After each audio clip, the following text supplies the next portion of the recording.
Right after the 10th anniversary, we had the March story event, What Reeks and Burns. This was a completely new entry in our journal, touching on a story only mentioned once before, almost 9 years ago. So, this was exciting. It's a story about a character that has been completely neglected for almost a decade.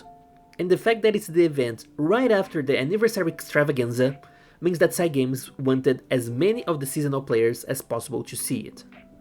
And while I had my issues with the event, it was a really interesting setup.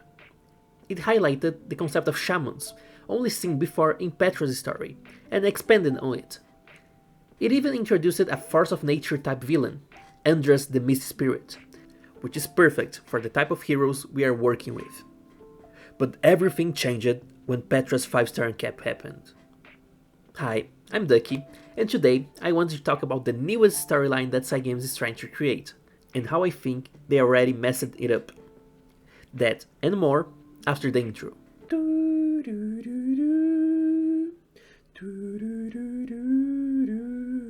Alright, so let's start from the beginning. Let's establish what is a shaman in Granblue. It's not a word that shows up a lot, so we have very limited information to use.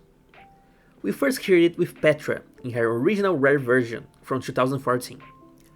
Basically, shamans are spellcasters that use the power of elemental spirits, fire, earth, wind, and water. While it's shown that a shaman can communicate and borrow powers from any elemental spirit, each shaman has one element with which they have a bigger affinity, or they train more upon, or are better at asking favors with? Don't look at me with that face.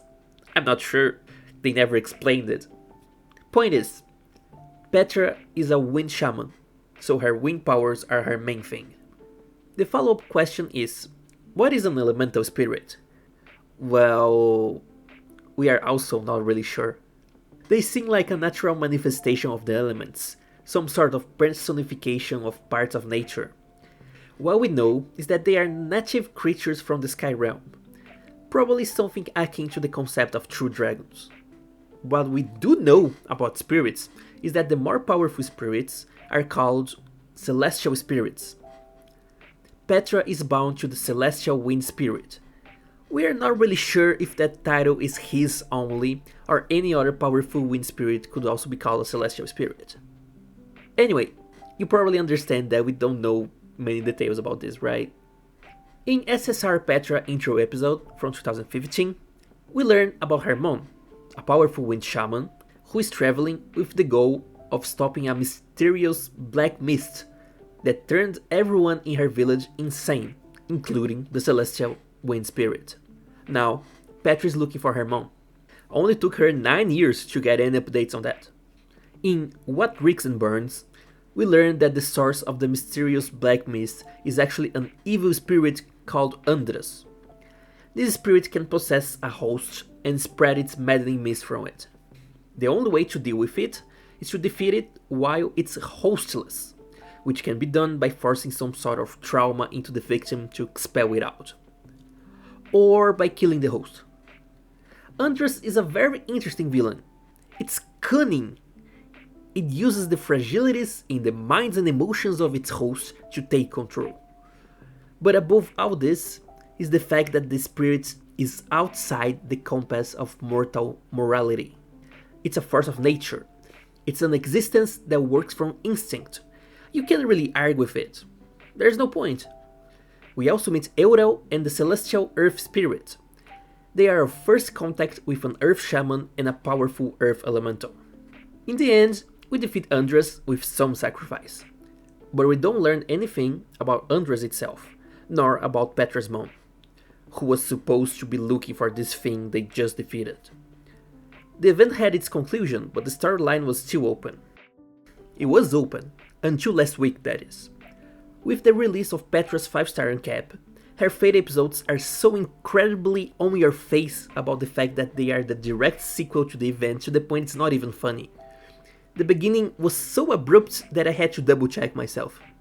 Anyway, what happens in these Fate episodes, in case you don't have Petra, is as follows.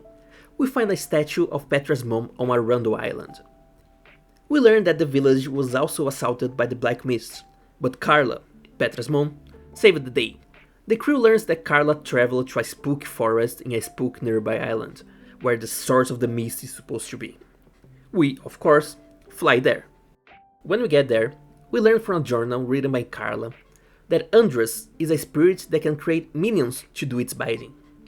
So the crew understands that the Andrus they fought so hard to defeat were merely a pawn. They found the original Andrus, which was sealed by Steph. But the seal breaks and the original Andrus tries to possess Petra, showing her hallucinations about her mother. Thankfully, the real mother shows up and seals Andrus again. She tells the crew that she's not powerful enough to defeat the original Andrus, only seal her. But the seals are getting broken faster and faster. It's only a matter of time until they stop working. Luckily, she devised a spell that can actually kill the spirit. The only problem is that only a wind shaman whose power is bound to a celestial wind spirit can execute it. How convenient that Petra is here! But Petra kinda sucks at this spell. It needs to connect shaman and spirit on a basis of mutual understanding. The spirit can relate to Petra's very human-like duty, so the spell always fails. Time waits for no one, and Andrus breaks free from the seal once again, and it's very pissed. After a few dramatic cuts, Petra understands that what she really wants is to prove herself strong to her mom. And now that is an objective the spirit can relate to. They manage to use the spiritual unison spell and easily defeat Andrus once and for all. Wait.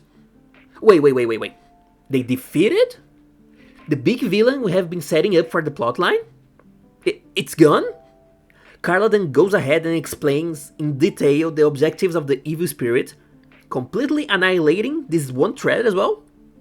The Fate episode ends with Petra crying in the arms of her mother and everyone is happily ever after. The end. You see what's the problem here? The plotline is dead! They finished it! They left nothing to go by. And it was such a strong ending too. It's the kind of ending that leaves no openings for a continuation.